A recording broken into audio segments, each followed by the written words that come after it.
Welcome back, ladies and gentlemen, to Season 6, Episode 2 of Bell to Bell with Bobby Blaze. I am your host, Professor Jeremy Vilmur, and joining us now, Bobby Blaze. What's happening, Bobby? What's the word, Thunderbird? Tell all your friends in Texas. Tell all your friends in Texas. Tell all your friends in Texas. Not about ZZ Top, but about Championship Professional Wrestling, baby. Yes, we're going to go to Texas, Jeremy. Yeah, I thought this would be an appropriate topic after talking about Gary Hart. There's a lot to cover in Texas, though. Man, it's big, isn't it? Yeah. It's a huge state. I could see quite easily, it's the size of a small country. You could real easily, always work in Texas and never leave as a pro wrestler. And it looks like many people did. Yeah. A lot of repeating names, work for a lot of these different companies that we'll be talking about today. And as you put on here, wrestling in a Lonestar state, 30,000-foot view, because it's going to be a big view of Texas. Yeah. From way up above. This is by no means going to be an exhaustive look at it. We're just going to kind of hit the high points. I'm sure many of you guys who are more local to the area are probably going to be able to spot a few things that maybe we glossed over or could even get wrong. So please let us know if you do. Bobby, where can people find us to let us know in that case? Yes. The easiest way to find us is on Twitter. You can find the professor at The Geekish Cast. You can find me at Bobby Blaze 744, or you can visit the joint account at Bell to Bell Blaze, all on Twitter. There's also a Facebook group, Bell to Bell Blaze, you can check out. So feel free to send us messages there. With that said, Professor, I got a lot of good feedback about Gary Hart. Gary Hart is a devil, man. I got a lot of good feedback about that particular podcast throughout the course of the week over on my Twitter account. So thank you, fans, for letting us know how you feel about it, man, and enjoying it. Yeah, and picked up a few couple fans too. Sorry. Oh no, that's fine. I was going to say, what I thought was funny is we kind of went through a few minutes looking for a name for the show for that episode, and we hit that, and we were both like, and then people seemed to love the title because every time somebody brought it up, they said the whole name of the episode. Yeah. So that was pretty awesome. People seem to enjoy it. I am really happy about that because I really enjoyed it. And the professor came up with that too. Man, him hauling around there at the end. I'm sorry, I didn't mean to cut you off. Oh, but no. When you said it, I popped. I just popped. He was on the last one, and I was like, right there it is. You got it. You can't top that, man. That was just so. Professor once again came through for us. Yeah, that was a lot of fun. Hey, I did catch your appearance on Wide Men Can't Jump with Tim Dombrova and that other guy. Okay, yeah. Well, better mention Tim again because the exchange rate. Oh, that's right. That's give us a listen. Hopefully you appreciate. I think they were ribbing you a little bit towards the end, but I know on my segment I was putting you over. I wanted people to know that what an excellent job you had been doing on, I bestowed that name Professor on you. You did not steal from Mike Tenay. I took it from the great Professor Boris Malenko, and I said, this guy, we was doing a podcast one day. I said, this guy's a damn professor with these notes he's coming up here with. I'm back in college, and I'm having to take notes myself from Jeremy's notes. And so I wanted to make sure you got over it. You didn't you earned that name properly and rightfully so, and appreciate you. And any chance I could get, on a podcast. Again, thank you guys at Wide Men Can't Jump. TR, I have to catch up with you soon. Nate, I don't know. Soon, we'll see each other maybe soon. Who knows? And then Tim, man, how about some Canadian man love there, buddy? Is all I can tell you. Keep it. I'm going to mime school, Tim, and you know why. No, so anybody wants to check that out, go back and listen to the third anniversary episode of Wide Men Can't Jump with the Tim Dombrova and his co-host. there, Tim. I'm sensing some heat with you and someone up there. Oh no! I'm just saying that now we should be all even. And okay. Yeah. Okay. And that should be taken care of. Yeah, and it's a fun show. It really was. Yeah. Well, I love their question and answer section for you. That was a lot of fun. There's a lot of good stuff in there. So yeah, definitely go check it out. That's why I'm the anti-mime. But the question was if this woman was fully into it, it was Phoebe Gates, but I had to finish mime school or mime university. and I could be with her the rest of my life. Are we talking 1980s Phoebe Cates? Tim sent me a picture. I'll just say that. It's when she's coming out of the pool. Fast Times at Ridgemont High, Phoebe Cates. Yes, yeah, that one, yes. But he sent a more revealing picture to me, and man, I mean, probably about a year ago, and because we was talking about Fast Times or Phoebe Gates or Brown Eyed Girls or something. But anyway, she was 19 in the picture, by the way. So he just put me on the, try to put me on the spot on a few things. So hopefully people enjoyed the question and answer thing there. Yeah, that was, I had fun just listening to that. And Phoebe Cates, yeah, I would set the world on fire, commit genocide, whatever. There is no barring what I would do to get my hands on 1980s Phoebe Cates. Yeah. Well, mine was I had to go to mime school or mime university, as you put it, and graduate, and she could be mine. So I was like, "Ow, shut up now." Mm-hmm. And then anyway, we had fun with it. So glad you brought them guys up. Anyone else need shout outs this week that you have?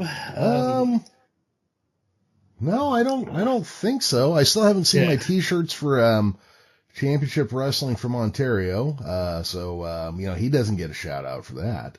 Okay, well. Oh, you know what?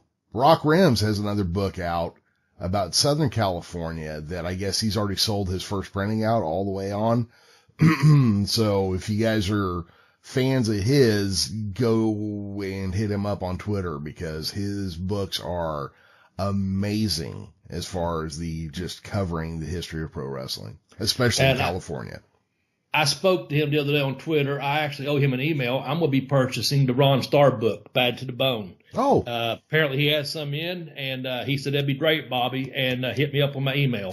And I've yet to do that because I might have had a few beers that night. But that's going to be something I'll get real soon from Rock Rims. So because I knew Ron. I traveled the world with Ron, Canada all over, and over in South Africa and some in the U.S. So I'd like to read that book. But yeah, give him a follow. That's what he's on Twitter at too, right? Just Rock Rims. I think it's at Rock Rims. Yeah. But yeah, the guy is a great wrestling historian, definitely worth checking out. And his business model's kind of wild too. He writes, publishes, produces, edits, prints, and distributes his own book. So literally, if he decides he's not making any more, that book's gone. It's done. That you can't get it. And it's just he reminds me of Henry Rollins a little bit. Just does his own thing. Yeah.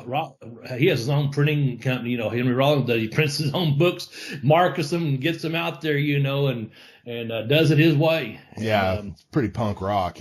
Yeah, it is. That's just the way he approaches it, and that's good. That's the business model. Works for him. That's great. Yep. Well, I guess by the time people hear this, should we go ahead and announce that we probably have a new president? Yeah. It has beat that out. it has been announced that the projections have been made. There is no way for Joe Biden to be caught in Pennsylvania, which put him over the finish line, and he is now the president-elect. Crazy Uncle Joe is going to be in charge come January 20th. There we go. And also congratulations to Kamala Harris, first female VP of the United States of America. So hold on. She's the first female Senator. VP. She's the first woman of African descent to hold the office of vice president. She's the first woman of South Asian descent to hold so she's like smashing records just walking through the door.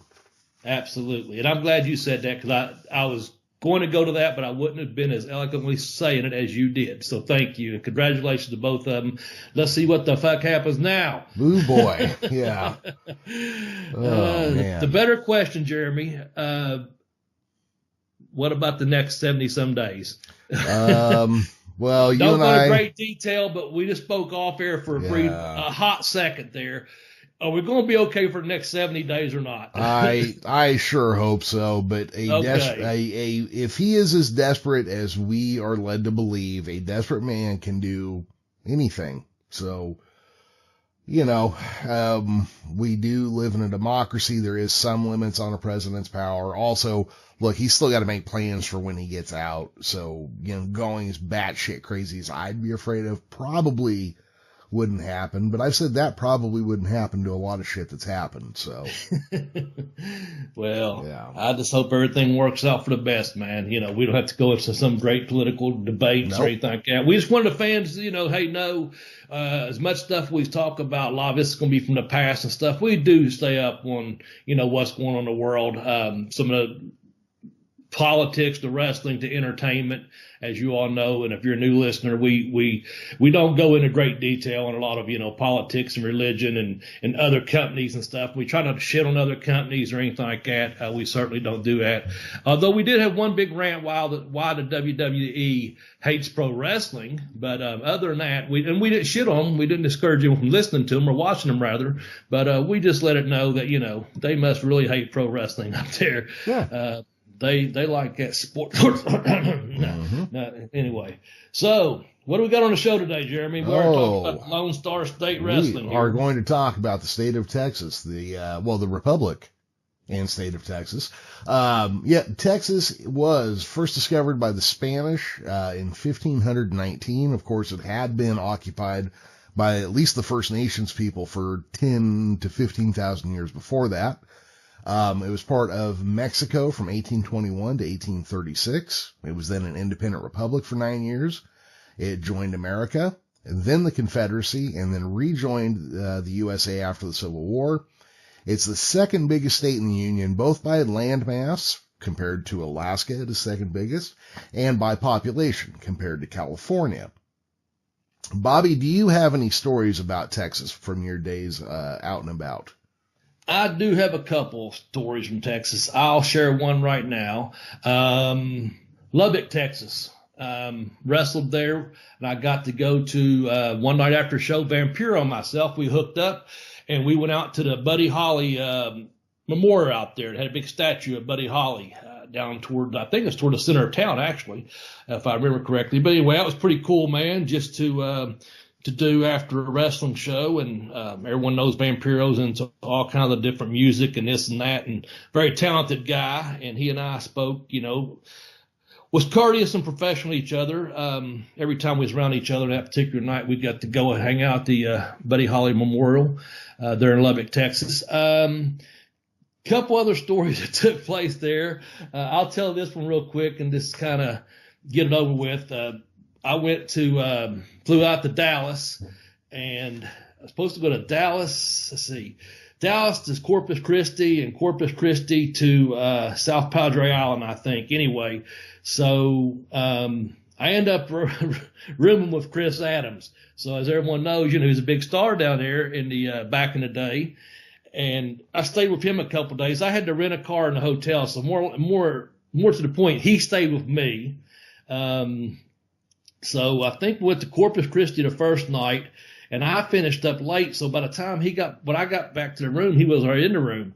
But then he said he forgot something and left and didn't come back to like the early morning hours. So I don't know. What did you say? How did his story sometime end, Jeremy? I think I said don't all of his stories end in gunplay or somebody drawing a gun. So, yeah. I'm just glad the car's back and we're ready to hit the next town. Yeah. So I think we're driving to, I don't know. Again, we're flying to, from Dallas to South Padre Island, because that's 400 and some miles.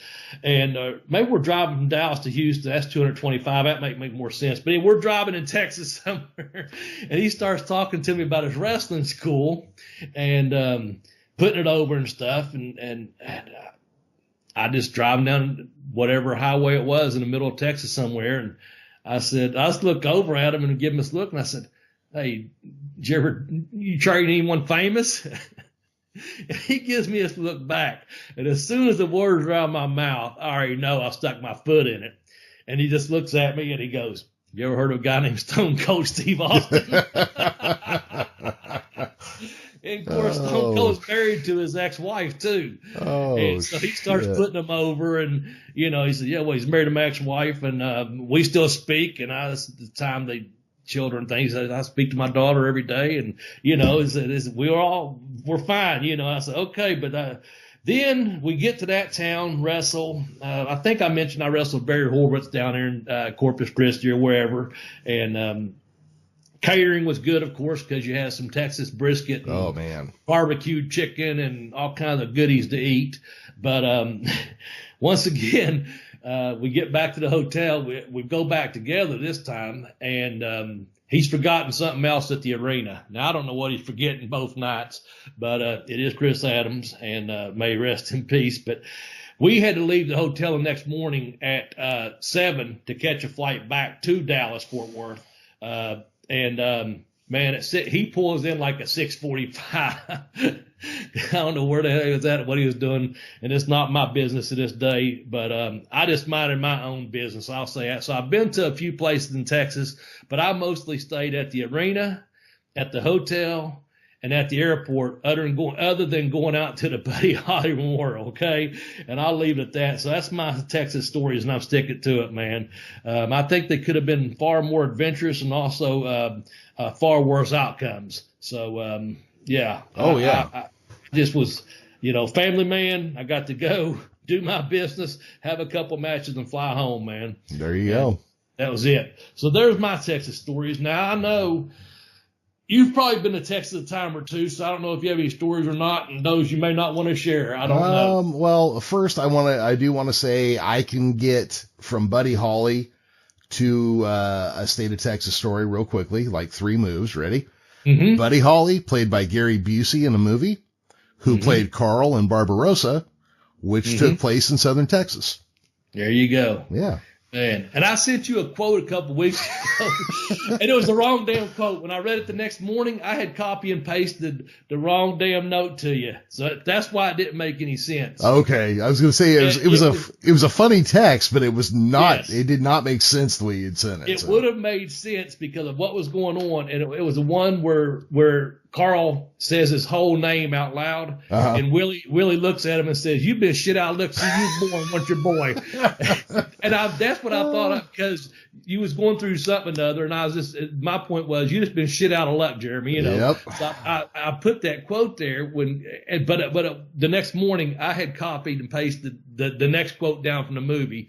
So anyway, my apologies, but anyway, great movie. And, Buddy Holly was great in that Gary Busey was great in that fucking Buddy Holly and Barbarossa, man. Mm-hmm. The other way you could do that, Buddy Holly, who was playing bass for him at the time of that plane wreck, was Waylon Jennings. Waylon Jennings would go on to become famous during the West Texas outlaw phase of country music. Yes, man. Waylon Willie and the boys, man.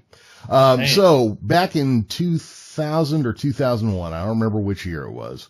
It was 2001 because it was right after 9/11. My grandfather, who lived in Mississippi, passed away, and I had to fly down, get his stuff, and drive it back, right?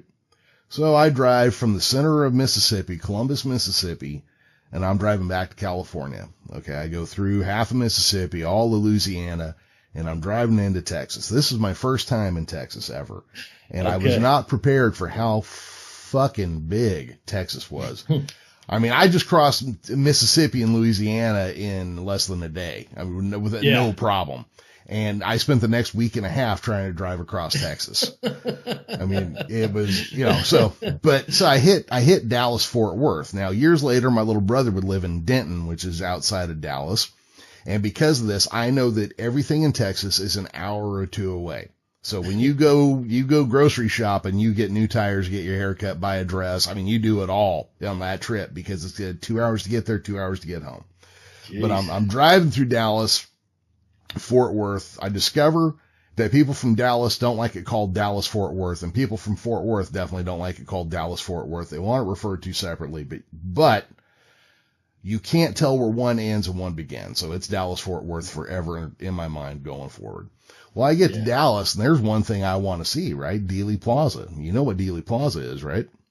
Yes. Oh, yeah. It's where Superman worked. And so I can't find the goddamn place, right?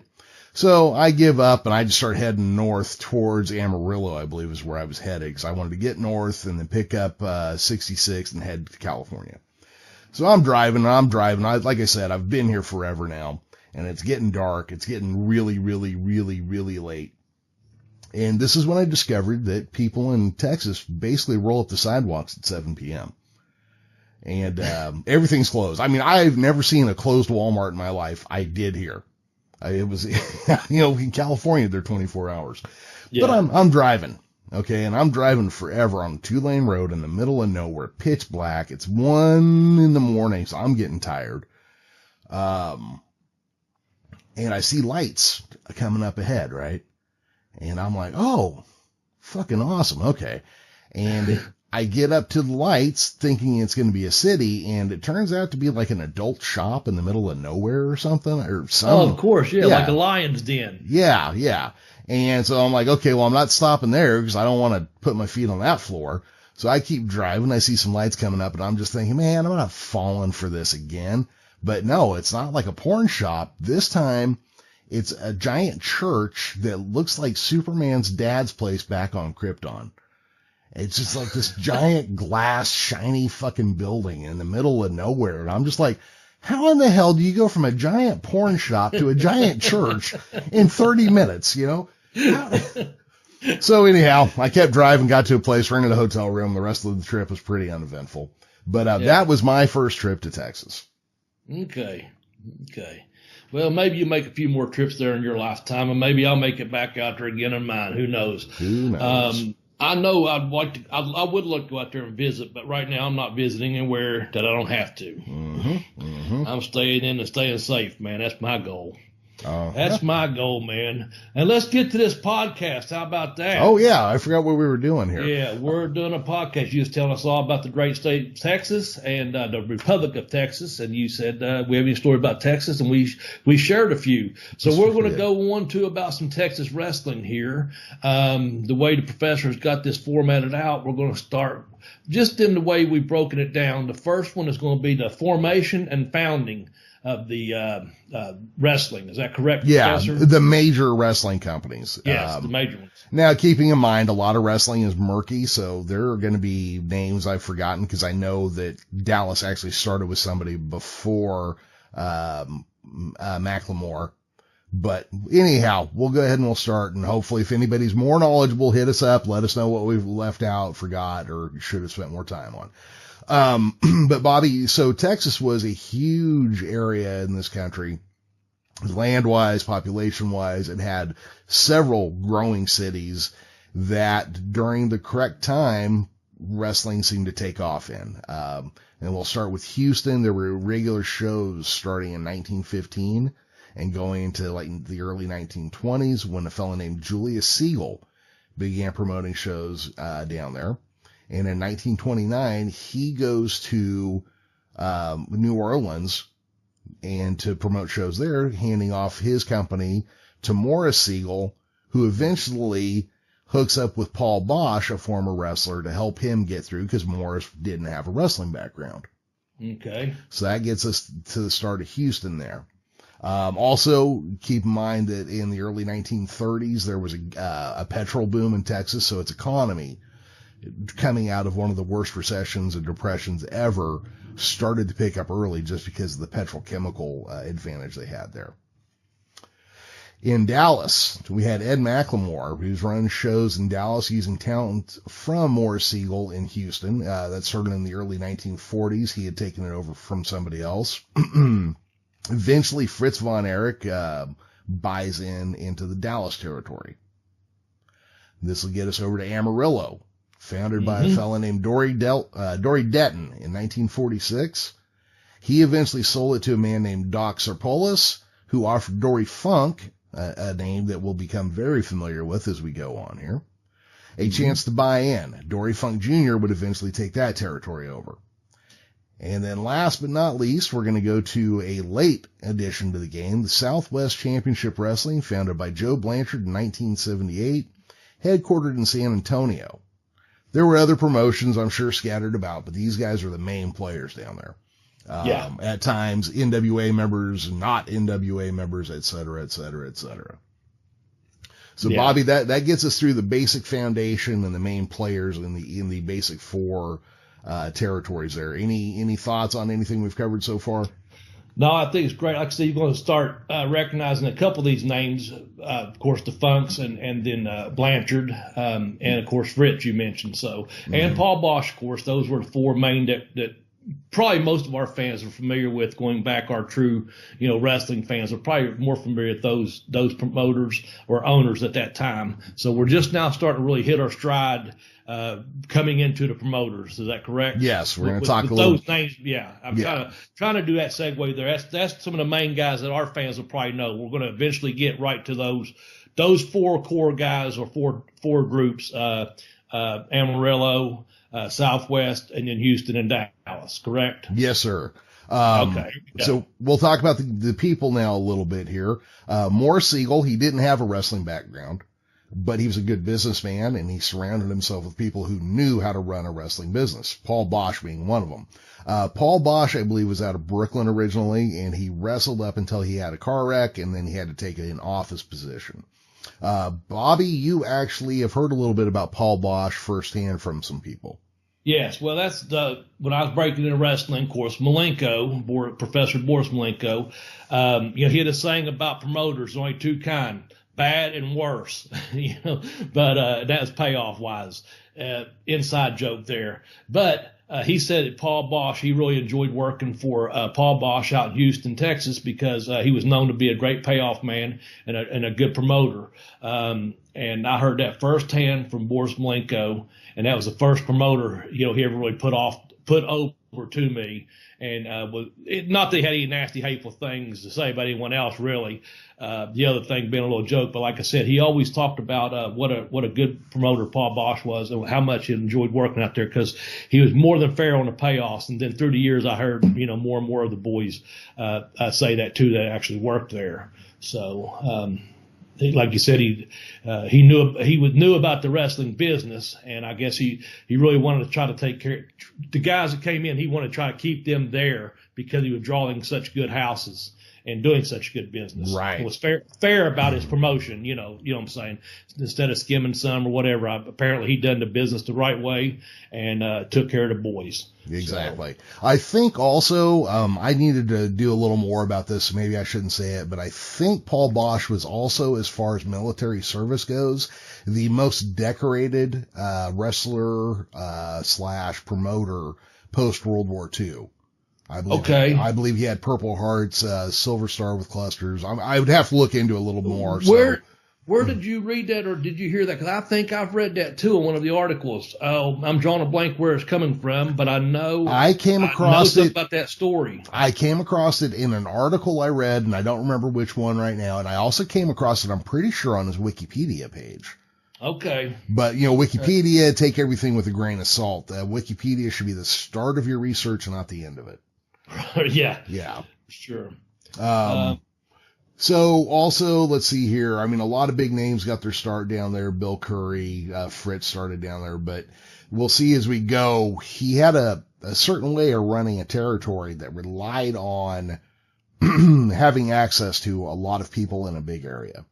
Yeah, he did. Yeah. So we'll get to Ed McLemore now. He was the owner of the Sportatorium in Dallas, Texas, where he ran the Big D Jamboree and wrestling. Originally, the company was called, I think it was called Texas Wrestling originally. And then, of course, Bobby would be Big Time Wrestling after that. I was hoping you'd bring it up. When I saw that, I said, Jeremy's going to pop, because he loves that Big Time Wrestling, man. Uh-huh. And when I saw that, because I didn't know it had been that prior to where you're going with it. But yeah, the Big Time Wrestling. Yep.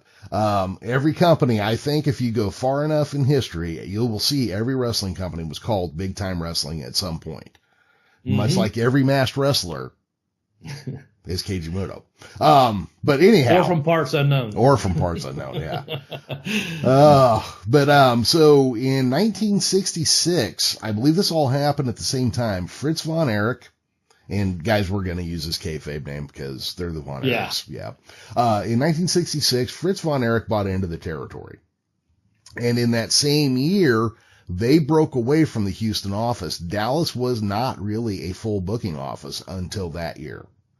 Dallas was sort of a subsidiary of Houston.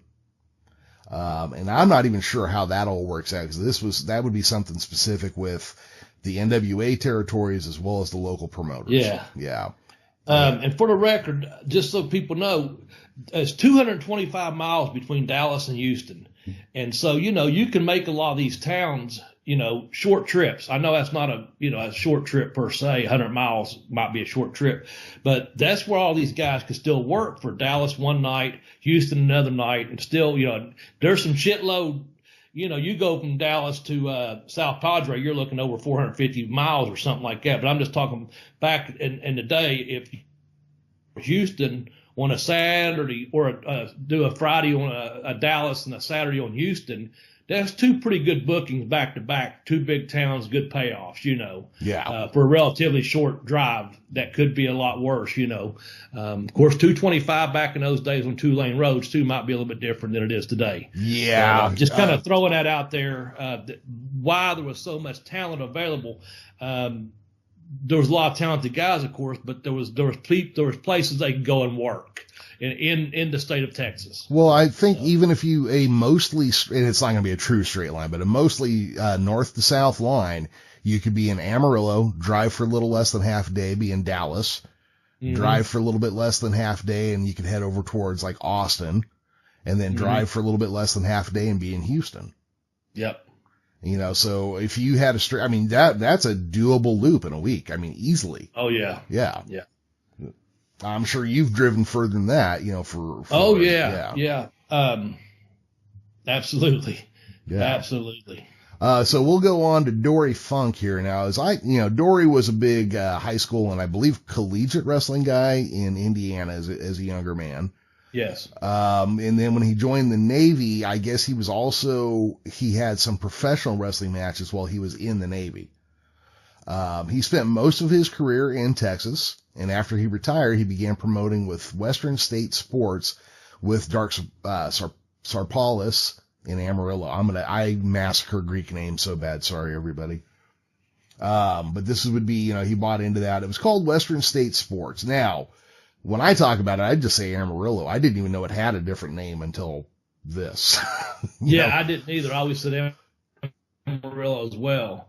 When I saw it Western State Sports, I was like, what? But talk about some road trips there. They had Abilene, El Paso, Lubbock, Odessa. That was and of course Amarillo. I think they did Amarillo on a Thursday night. So that was the Texas towns. But they also went to Albuquerque in New Mexico. They went to Colorado Springs and I'm going to screw this up. Pueblo, Colorado, and they also done a couple of towns in Oklahoma, the state of Oklahoma, in the Panhandle area. So you had probably some pretty good road trips there as far as length goes when you worked for that territory for Amarillo territory. Oh yeah, because it's kind of out there in that it's out there in the Panhandle itself. I did have a couple funny stories about some road trips from there. I just want to share. I got it out of Terry Funk's book. He was talking about they come out of a building one night, him and Dick Murdoch, and they had a kayfabe because, one's the face and one's the heel. And Terry put Dick Murdoch in the truck and drove him over 160 miles, I guess, between Odessa and Abilene. Worked him the whole way, and of course they said Murdoch was pounding on the trunk the whole damn way too. Oh man! But then I heard the other one. Funk used to say that you get bored on the road, so you do this kind of stuff, guys. But so these, and with Terry being my favorite, and just having read his book and stuff, and just hearing stories, said that Killer Carl Cox used to see a hitchhiker. And he'd pull up past them, out on some 2-lane road out in Texas. Some poor bastards out there hitchhiking, probably some lone hippie or something. And Cox would go right past the guy, pull over to the side of the road and say, hey, yeah, come on, we'll give you a ride. And so, the guy would start walking. They go, no, hurry up. And when you get about 20 or 30 feet away, he said, hey, stop. I got to ask you something. And Funk said that he'd done this so many times and it worked every time he couldn't believe it. He said, hey, man, before I give you a ride, you don't know about karate, do you? And the guy, inevitably, this was in the 70s and when karate was everything. And it said, inevitably, the guy started breaking down and doing a karate move or two. And then Cox would work and going, oh my God, you know karate. And the guy would get worked up and do even more. And he goes, and he'd jump back in the car. I'm sorry, you know karate. That scares me. And he'd just leave the guy on the side of the road. Just something mean to do, but something fun to do too. I'm sure some trucker probably come and picked up the karate guy. But Funk said he saw him pull that more than once down there. And I thought that was pretty funny. Just just to let you know, sometimes you got to do crazy stuff out on the road. I thought that was a pretty funny road story. Between towns is what I was getting at, so since we're naming towns on that. That was Amarillo, Texas, because like I said, Houston, pretty much you're staying up there at Houston. Dallas, you're doing, around the Dallas Fort Worth area, but Amarillo was spread out some. And I know you're getting ready to go to the next one, which is the Joe Blanchard's. Yeah. So Joe Blanchard, now here's the funny thing. I always think of the Blanchard family as being a Texas family. Apparently they're from Canada. I think I knew that, but Joe Blanchard started with Stampede Wrestling in Calgary. So he is he's a Hart guy, apparently. I didn't know that, so thank you. Yeah. Most of his career would have been in Calgary, Hawaii, and Texas. So his company had a lot of working alliances with other promoters like the AWA. Bockwinkel would come down and defend the AWA title in Southwestern Championship Wrestling shows. He had deals with Fritz and Paul Bosch as well. His territory was San Antonio, Austin, Corpus Christi, and Waco. Let's see here. And then Dallas. Okay. So the Dallas territory itself, I was trying to find just a list of cities. I know they did super shows at different places, but Dallas really seems to have been heavily just in Dallas.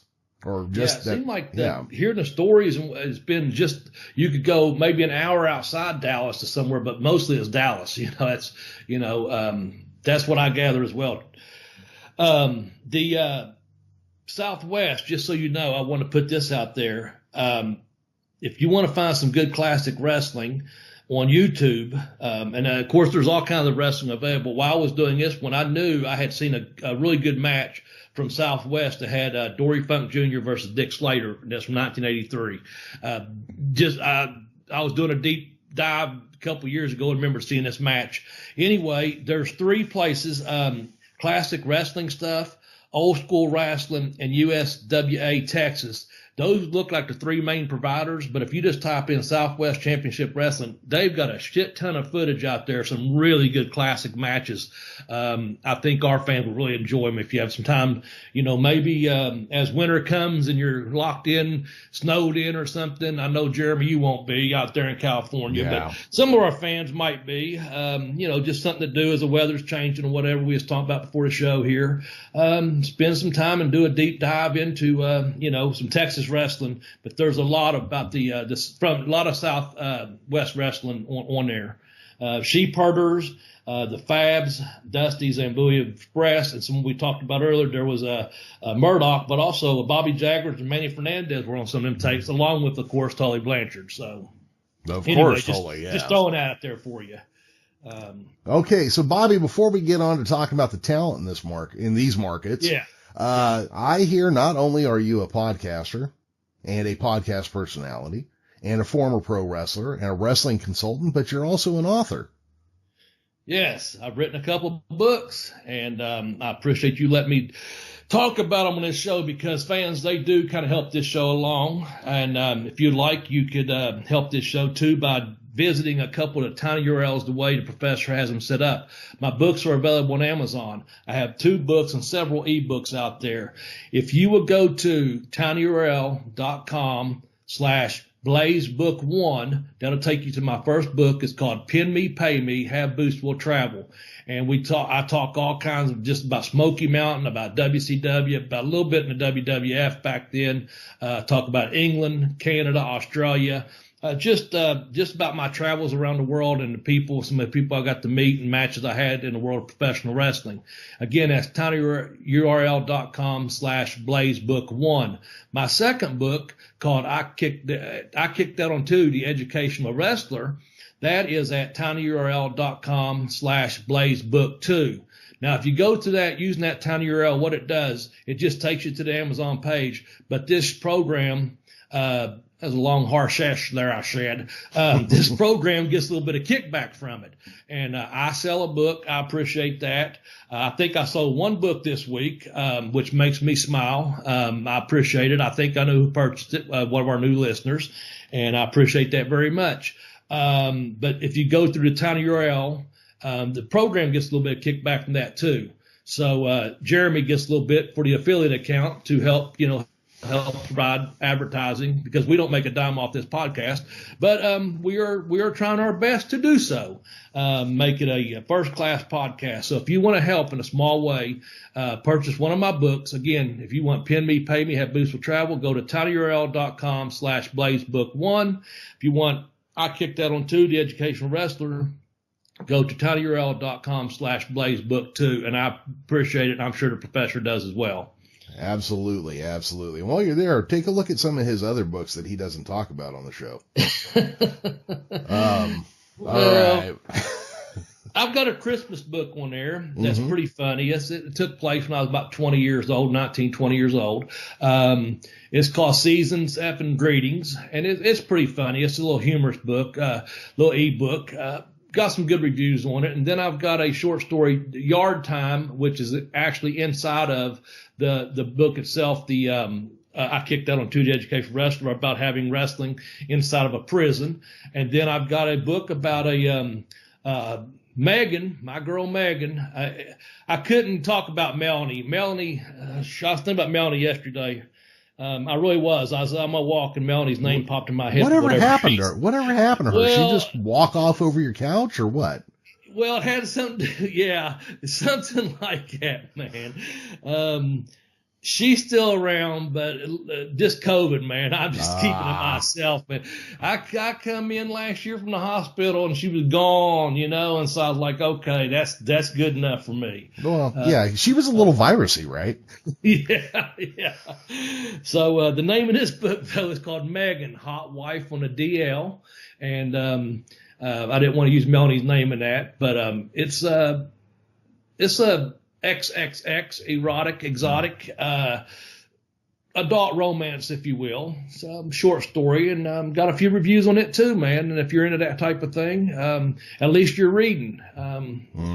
It's I'm trying to use my creative juices, to motivate myself to come up with my third book, which I have 2 notebooks now, but I've yet to start the book as far as putting it in an order. So I am working on that third book, but I don't think Melanie will be in it, but Megan will be in it, but Melanie might. Yeah, that's what I was trying to say. And I'm trying to work it into where I mentioned you in text in this podcast. I've got notes on that as well on his third book. So we'll see. Okay, right on. So anyway, thank you. Yeah, absolutely. Yeah. Well, no, it's just, look, there is a reason. Well, there's a reason we met. There's a reason we started talking. There's a reason we started a podcast, and the books are a big part of it. Yeah. So let's get on to talking about the talent in this tech. Now, Texas, we call that a market? What would you even call that kind of geography as far as wrestling goes? Oh, man.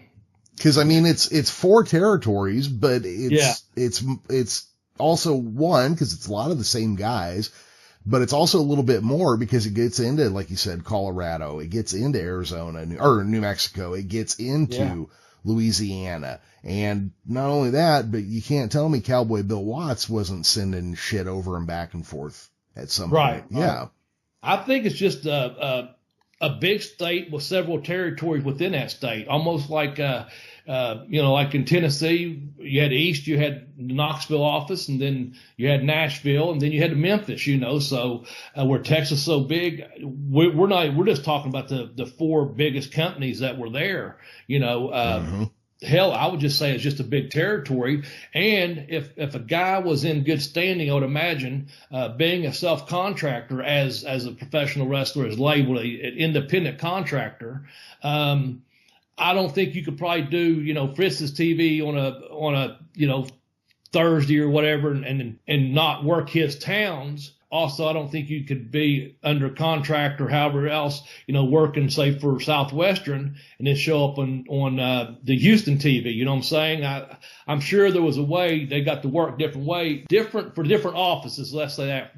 I'm sure that the way they all work for different offices, when they were with TV, for example, on Fritz's TV, and you're the fabulous the Freebirds, I'm sure they didn't go out and just work for, Joe Blanchard or go up and work for the Houston unless there was an exchange in motion, an agreement that was going to happen, because I know myself, just when you're on TV for one company, they don't want you being on TV for another company. Now, that's not to say if it's a non-televised event or something, you couldn't work for another promoter maybe, especially if you had a night off and it wasn't going to interfere with your regular bookings, say with the Dallas office. I hope that makes sense to people. Even though you're an independent contractor, I would think once you've done that TV, that's pretty much whose TV you've done, and you've done those towns for that promoter. Yeah. Unless there was a talent exchange, again, mentioning, I think we mentioned it when we've done Florida. Sometimes Vince Senior would have guys fly in from Florida to do Madison Square Garden as a favor and things like that. I'm sure that at some point, maybe Amarillo, maybe they got some guys from Dallas and vice versa, to come in for special shows, special events, super events, if you will.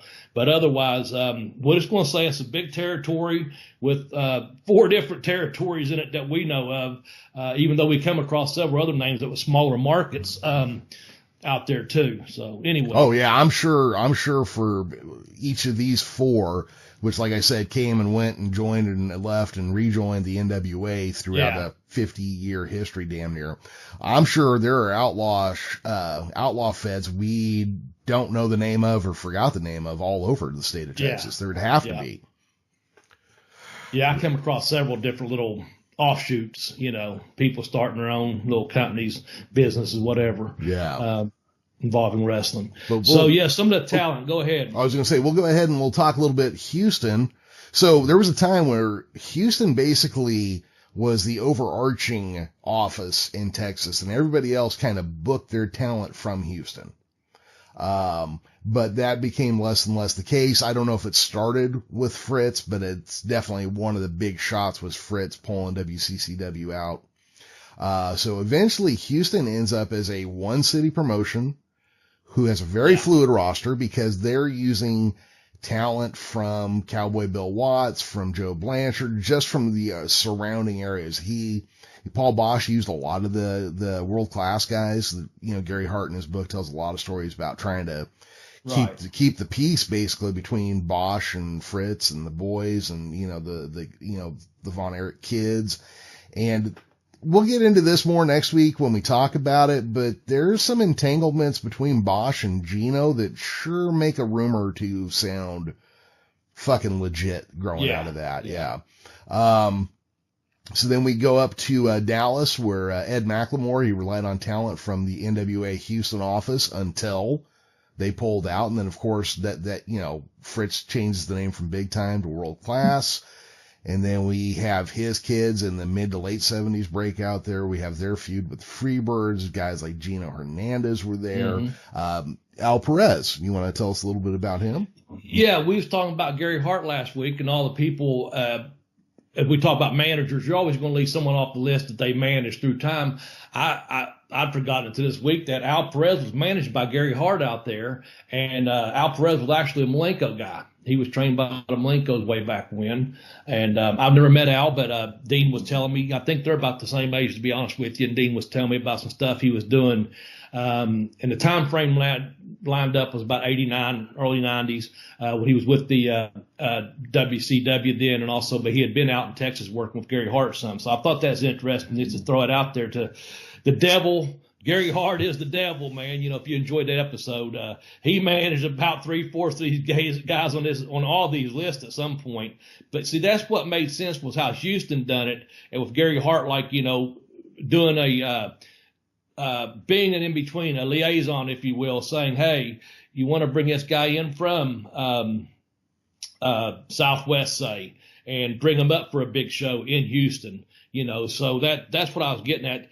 Other than having that kind of a gentleman's agreement that they'll do that business, once they did TV, or they're a contractor, their days were up, their run, they had a 6-month run, say, like you was talking about Gary Hart booking someone and said, hey, I'm going to keep you here to the end of the semester or for 6 months. Well, they could easily leave, that Dallas office and go to work for, say, Joe Blanchard down in Southwest Texas. There was always work available. Yeah. So, anyway, more about this talent. I just want to mention Al Perez because he's a Malenko guy. So in Houston, you want to start there, or we want to start what I was going to say is we're going to repeat a lot of the names, but we're going to kind of just throw out some names, but you'll see that there are certain mainstays in Texas. Dick Murdoch being one of them. Dick worked everywhere.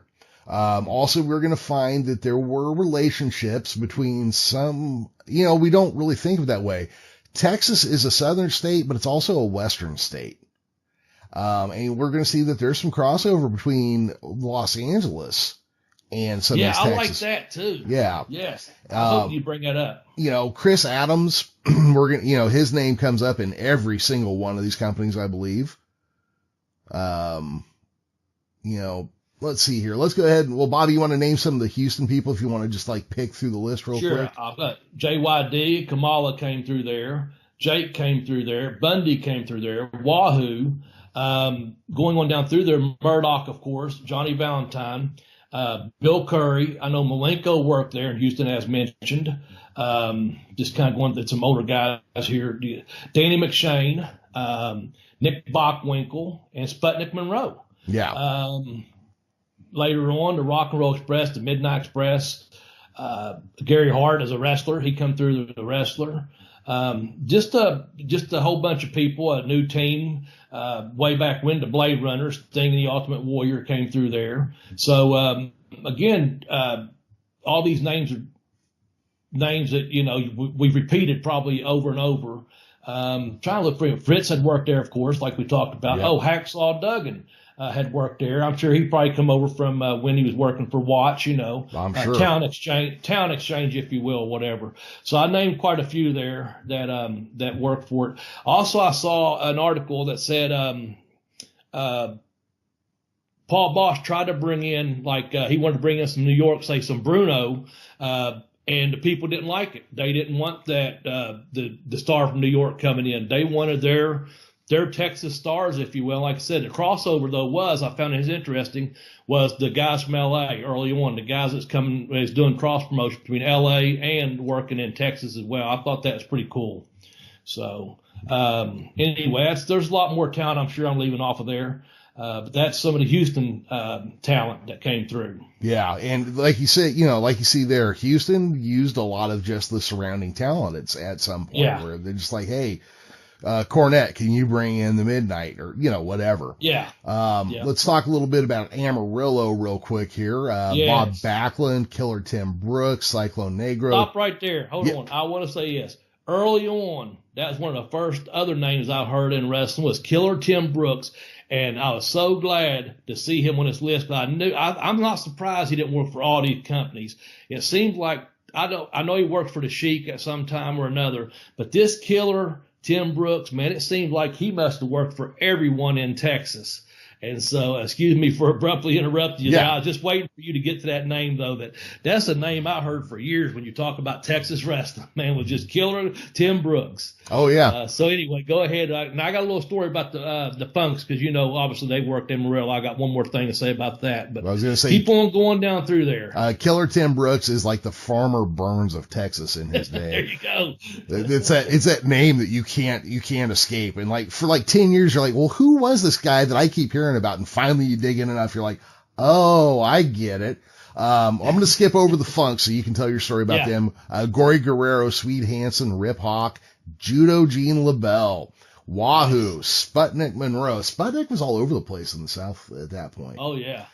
Pedro Morales, Dick Murdoch, of course. You can't get about without him. Thunderbolt Patterson, Harley, Dusty. I would be interested at some point to go back, look at Dusty's career and see how much of it was actually in Texas. Was he just used as an attraction that they could say, hey, and from Austin, Texas, Dusty Rhodes? Dusty, the Funks would not start Dusty. They did not break him in, and they wouldn't use him on the shows. Dusty went out. Dusty would beg to be on a show, and no one would train him. And he left, went to Pittsburgh, I think, did some shows there. I'm not sure who for. Then he went to the Sheik and worked for the Sheik some, and came back to Texas. And this is the boys all kayfabed him in the locker room. Actually, they knew who he was. He'd come to every Thursday night show there in Amarillo or whatever, and was begging to get in the business. But finally, they let him into the locker room, and they realized, hey, he does know a thing or two. And that's how Dusty got to start. Though the Funks refused to break him in though down there, but he eventually did get in, and he got over it. That's all from Terry's book. But yeah, he took off, went to Pittsburgh, then to the Sheik, and stayed gone for quite a while, I guess, 6 months, maybe 8 months, and then came back and had some matches under his belt there, and started getting some work there. Dennis Stamp, man, there's your name right there. If you remember that name. The Terry Funk story I was going to tell you real quickly was, you could apparently, when he's back before, this is the 70s and 80s, so, pre 911, Terry could get on a plane, and apparently you can go from Amarillo to Denver, and then the next flight was Denver to LA, and it was like $27 or something, probably like the prices are right now, the way things are in the world. But if he had to do it, work in LA, some of the guys, they would stay on the plane and sleep in the back of it for like the hour layover, and the same plane would go from Denver to LA, and they'd get from Amarillo to LA for like $27. Because, well, someone would just come in and they just, look over the plane. They'd be down in the back seat somewhere like in town. It's not like today, they changed planes. But one of the boys figured it out, and Terry would be like, he was all over it, saving money. But it's just one of those things that he had brought up, that he'd done it several times, and so did several other guys that, working. You couldn't do it back from L.A. to Amarillo, but you could from Amarillo to L.A. And they just had that one stop in Denver, and they said, don't get off the plane, just stay down low. That's funny. Yeah, it is. Yeah, there's no way you'd get away with that now, but yeah. No. Well, I was gonna bring this up real quick, just because we're in Texas, and of course Bruiser Brody was a big star here. I cannot remember the story, who told it, but somebody was talking about him, and they were trying to figure out, if he was going to be okay going forward, because look, wrestlers have never really had a good retirement program, You either save your money or you spend money like me and you die broke, which is kind of my goal in life, really. But somebody was like talking to Brody, and now Frank Goodish, not Brody, but Frank Goodish was actually a very responsible, like oriented family man. And they were trying to figure out, if he was going to be okay in this life as a wrestler. Well, apparently fucking Brody would eat cans of tuna, and that was it while he was traveling. Yeah. So he was like a cheap traveler. They're like, yeah, he's going to be just fine. He's stacking his money away. He's not spending it like a lunatic. But that, and this like flying from Amarillo to California for $27, these little stories are like kind of cool, just hearing about how these guys were like, they were making money in spots at shots, but they were saving it too. Because like winter's going to come, or somebody's not going to book you eventually, or whatever. Right. Yeah. Yep, so, that's it, man. That's pretty cool. We even went off there. I'm sure we did. Let's see. Mercedes Salas, who was, of course, Tito Santana's. Bill Watts worked there. Johnny Weaver and Jumbo Cesarta. Did I say that right? Easy for you to say. Jumbo Saruta. Saruta. Yeah, Saruta. I'm sorry. And, of course, Dusty and Harley, as we mentioned. Think you covered all the guys that we on that list there. Let's move over to SCW. How about that? Yep. And you're going to, again, be seeing some repeating names between SCW and Dallas, and some we've already. You want to start that list off here, Professor? Chris Adams, a name we're very familiar with at this point. You know, this next one is a guy I'm surprised we don't talk about more often, quite honestly. Adrian Adonis. I know. I agree with you, man. Yeah. What a talented person he was, man. And gone way too early. Yes. Austin Idol, Gino Hernandez, Tully Blanchard, Ted DiBiase, or Ted Debussy, as Skandar Akbar used to say, Dory Funk Jr., Terry Funk, Bob, you know what? Fuck him. I'm not saying his name. No, I guess I have to, huh? Bob Sweeten. Okay. Yeah. Scott Casey, Terry Allen, or Magnum TA, as others would know. There you go. And Scott Casey, I hear he was a tremendous performer, the Cowboy Scott Casey. I haven't seen a lot of his matches, but I hear he was over, like big time over, man. Yeah. Bob Orton Jr., Chavo Guerrero, Mando Guerrero, Buzz Sawyer. Hang on here. Eric Embry, Killer Tim Brooks. I lost my spot for a second. You're fine. Yeah. Dan Greer, the Ninja Warrior. There's a classy original name. CT Knight, Ivan Putski, Tony Atlas, Skip Young, Buddy Landell. Do you know anything about Buddy Landell? I know a thing or two about Buddy, man. Mm-hmm. I do. Bobby I'll Jaggers. tell you what. Yeah. There's a YouTube video that Tex left up there. If you go to tinyurl.com BB video, there's actually about 20-minute segment between you and I where I'm telling you a couple of Buddy Landell stories about our love-hate relationship. Mm-hmm. Very respectful of each other, but it was off and on depending on how we wanted to work with each other. It was always very professional, but just want to throw out there is a YouTube channel at tinyurl.com/BB video. That channel has over 1.6 million views, but I bring this up because, and I'm not trying to put them on the spot, but the professor is working on another YouTube channel that's going to be a little bit, a little bit more historical, starting with some of the way we started off our seasons once we came back from our little break we had there. And I'm looking forward to it. And I think I'm not giving away what you're going to be doing on it right away, but we're trying to, the professor is, put together another YouTube channel without interrupting the channel that's left up there by Tex. And if we could ever get the rights to that, we certainly will, to try to improve that and add more videos to it. But in the meantime, be looking forward, because I'm sure Professor will have the name up there. I know you sent it to me. I know it's going to be more like Bell to Bell Blaze podcast, but we'll talk about that more. But I just want the fans to know we are working on a YouTube channel. The professor is. So, I know a thing or two about Buddy Landell. I always thought it was really nice of him to offer to buy you a car that time. I always thought that was a really genuine and thoughtful effort on his part. Dick Murdoch was there, Iceman King Parsons, Al Perez, Manny Fernandez. A tag team we don't talk about often enough ever. Rick Rude and Manny Fernandez, managed by Paul Jones, man. Come on. Legit badass. Yeah. Tom Pritchard. Chicky Star, I actually don't know that name at all. Kelly Kaninsky. What was he? It was Exotic Adrian Street. The Exotic Adrian Street, yes. Yeah. Luke Williams, Butch Miller. Those are the sheep herders, right? Yes. Yeah. John Boyd, Mil Mascaris, Rick Rude, Eddie Marisfield, Dick Slater. Hey, Dirty Dick Slater. We haven't come across that name yet.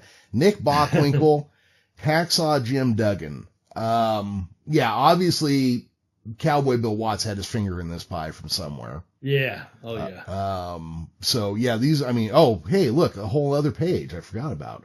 There's a bunch more down there. Yeah. Wahoo, Abby, Kevin Sullivan, Bruiser Brody, Jerry Lawler, Eddie Gilbert.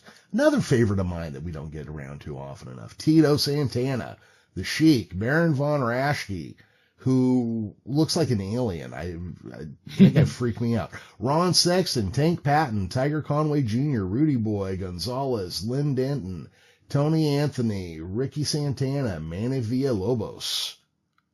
So many names. Yeah. Yeah.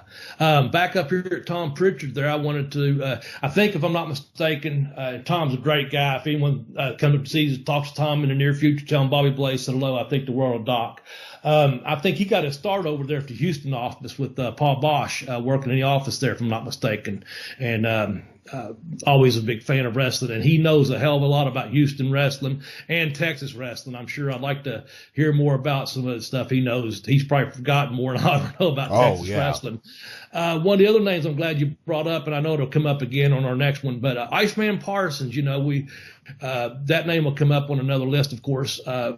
We get over to Dallas, which we're heading to next, I think. But it's just funny to see some of these names that, like I said, there's that Killer Tim Brooks again and things like that. Like you said, then as we're seeing these names, there's certainly guys that you just like you said, we don't talk about enough. Like when you brought it up before the show with Manny and Rick Rude, being such a good tag team together, stuff like that. So with that said, that's a pretty good list. Let's go over to, and folks, I'm going to tell you, we're going to go over to the Dallas, and our Dallas column is blank. Yep. So, because as much as Jeremy and myself talk about WCCW, if we leave anyone off, we apologize in advance. But that list seems endless, man, as who worked for the Dallas for WCCW is what I'm trying to get out. So who do we start with, the Von Erichs or who? Well, I'll pick a couple names out, but I just want to tell you guys, I have a table here that lists the 4 companies we're talking about, and each one I paste a good handful of names that came through there, right? Yes. Okay, so WCCW added 4 pages to the format of the show. Oh my God. Well, you have enough as it is. Yeah. I can see why you didn't list them. Wow. Yeah, I mean, so we'll just say the Von Erichs, cover them all. Yeah. The Freebirds, we'll cover that. Al Perez, Abby, Andre the Giant was down there. Bam Bam Bigelow was down there. Wild Bill Irwin was down there. Billy Jack Haynes, Billy the Kid, Black Bart, Blue Demon, Bobby Duncombe, Bobby Eaton, Bobby Fulton, Boris Zukov, Brian Adias. I'm going to skip Playboy Buddy Rose, a guy, again, we never talk about enough. We should probably bring up at some point. Lane Mean, 217. Mm-hmm. Hacksaw Butch Reed. Not the natural, Hacksaw Butch Reed.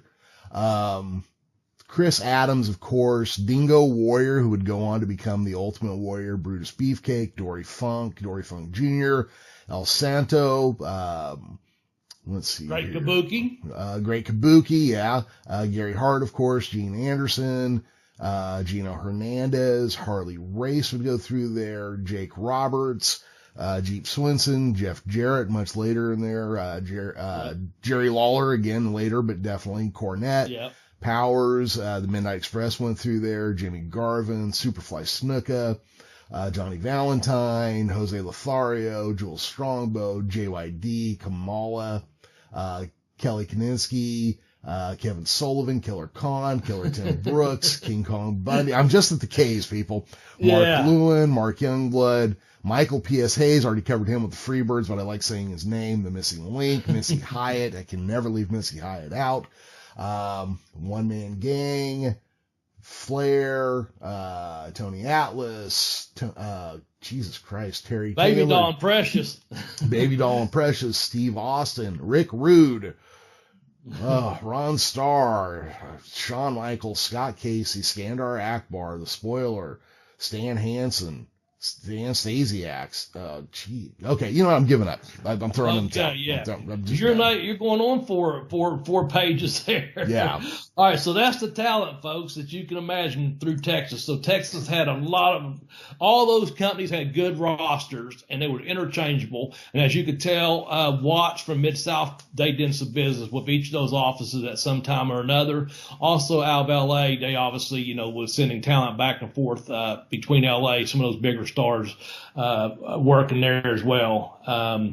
Let's see, did we leave it? And again, interstate change, just working gentleman's agreement that, if you're working for Fritz, but he's going to let you, maybe that's not the best example, but maybe he's going to let you come up and do something for Houston on a Saturday night, So a lot of opportunity with a lot of great talent out there, man. Yeah, absolutely. Where do we go from here, Professor? Well, I want to talk a little bit about the legacies, because I was going to do this the opposite way, but I think I'm going to end with the ending. But the legacies are the things that continue after the end. So yes. Southwestern Championship Wrestling. It had the time spot on USA Network that eventually would become the WWE's. There was a match that they had filmed that was so bloody between Tully and Bob Sweeten that the USA Network just said, no, we're not going to air it. On top of that, now see, there's that 1980s, okay? The 1980s were brutal wrestling. We'll get in that a little bit further. But we hit a point where Joe Blanchard could no longer afford the $7,000 a week to cover his spot on USA. So Vince McMahon, like he did to a lot of other people, swooped in and got the spot. Yeah. You know, so that's just one of the examples of how Vince McMahon tore apart Texas. Booker T. Now, I don't know if it's the original. I think it is, but Booker T wears a ring on his hand that is a wrestling ring. That was Paul Bosch's ring. Yeah, I did not know that. Yeah, that was Paul Bosch's ring. Now, I don't believe that it's a cockamamie or anything. I think it's Paul Bosch's actual ring. Also, his wrestling company down in Houston, their Texas title is an almost inch-by-inch remake of the WCCW Texas title from the end of its run. Oh, man, that's awesome. Yeah, it's different colors, but it's the same plates. Yeah. Southwestern Championship Wrestling, they are one of very few wrestling companies whose tape library is not owned by the WWE.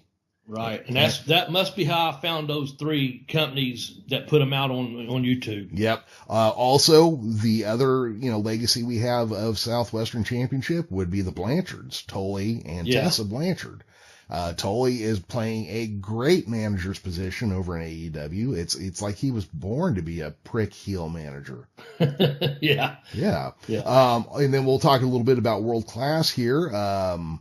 So there were several attempts to relaunch World Class in name only. Gary Hart made a couple attempts. There was a company in Boston that was named International World Class Championship Wrestling.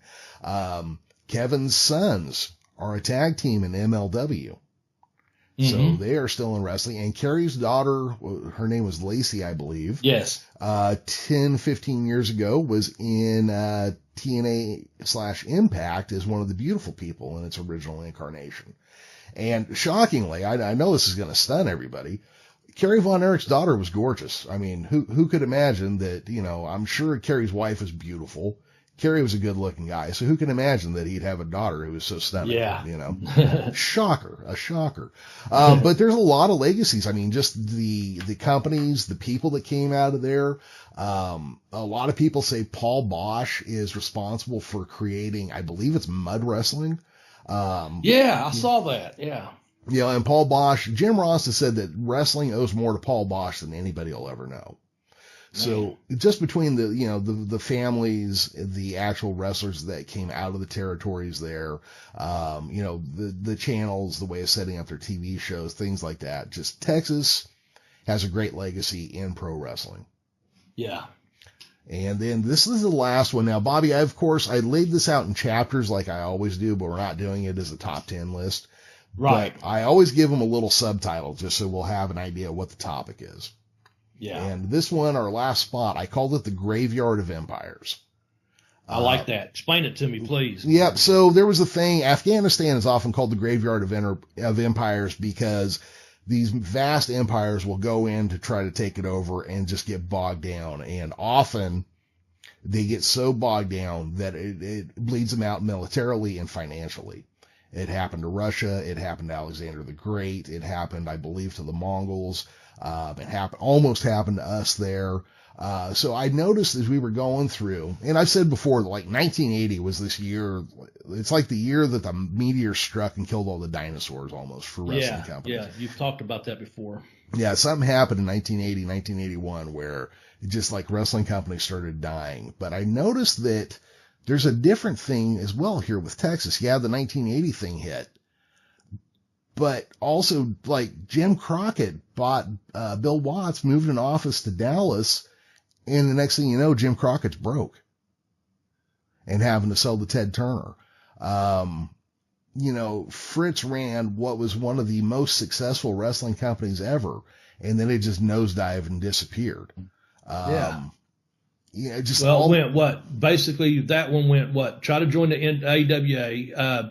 I know Memphis formed with the USWA, but it just kind of petered out after that, right? Mm-hmm. I know out there at the end, Eric Embry and Jarrett and them was there, and I know there's a lot of guys were going back and forth between Nashville and Dallas. I'm sorry. Yep. It seemed like it just kind of you could see the product getting watered down each week. It seemed like. Oh yeah, well in the USWA, just to lay out like the most technical here. It was WCCW, Memphis, and AWA, or what was left of the AWA. And Vern, like every fucking thing Vern did like this, he got in, he unified his title, and then about a week later, he took his football and went home. So the USWA title was supposed to be, I believe it was the CWA title, the WCWA, its official title, World Championship, and the AWA title combined, and then they created a company called USWA. And Vern pulled out of that. Of course, he'd be out of business the next year. Right. So I guess in a way it killed the AWA too. Huh? I mean, kind of. Yeah, in a way. Yeah, and in a way it killed Memphis. Because merging with and trying to be part of it, yeah.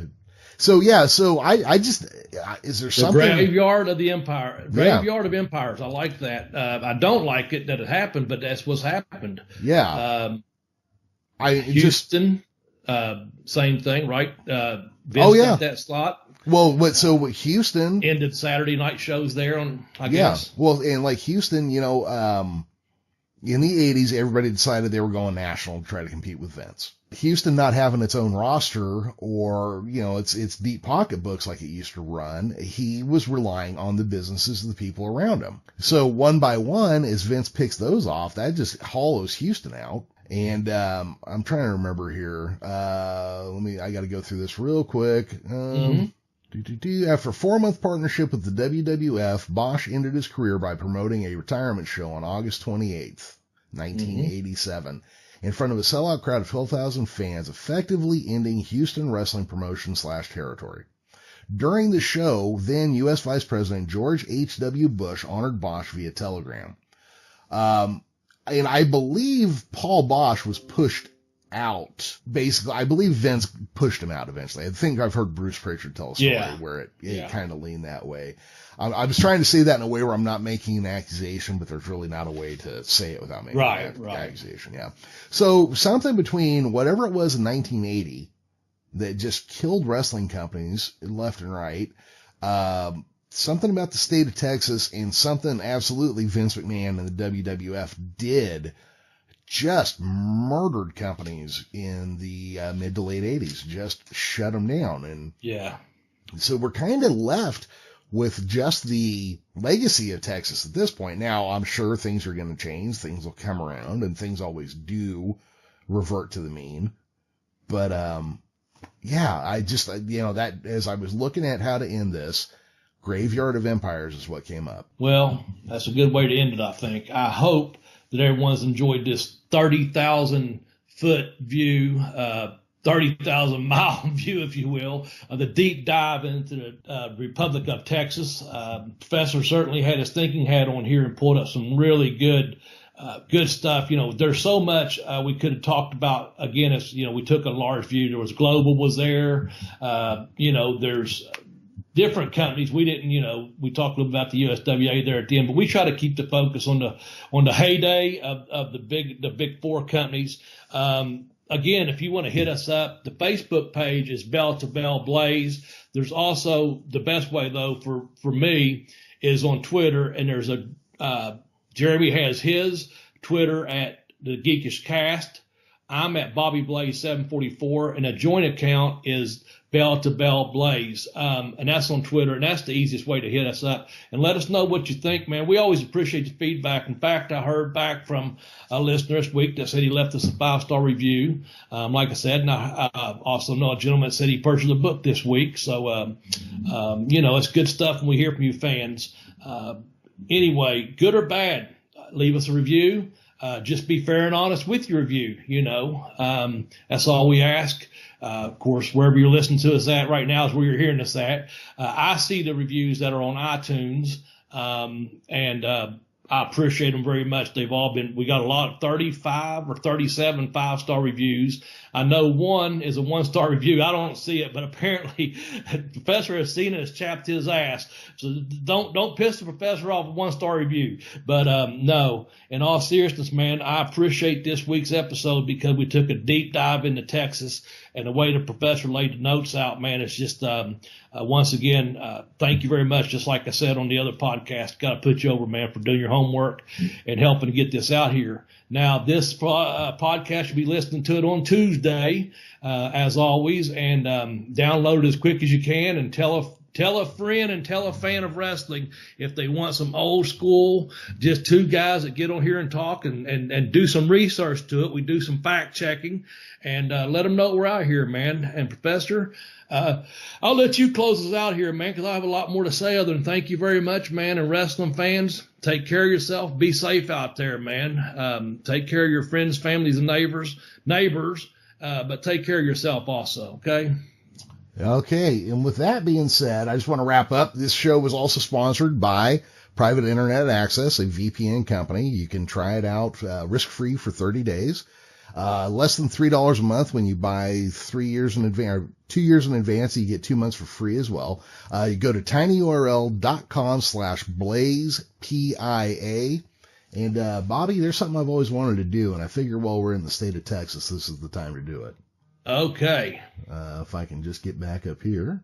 Get ready, folks. Yep. I don't even know what's going to happen. I'm just sitting here thinking, I've already said my goodbyes. I don't know what more I can say, so I'm going to shut up.